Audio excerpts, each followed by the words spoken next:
Jiu-Jitsu is more than just a sport. It's an addiction. Once you start, it's hard to stop.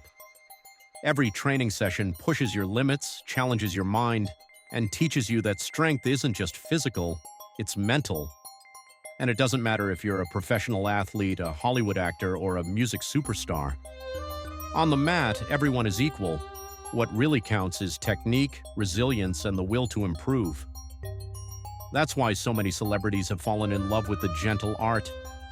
From movie legends to sports icons, today we're diving into the stars who trade red carpets for the grind of the tatami, because in jiu-jitsu, fame means nothing, only your game does.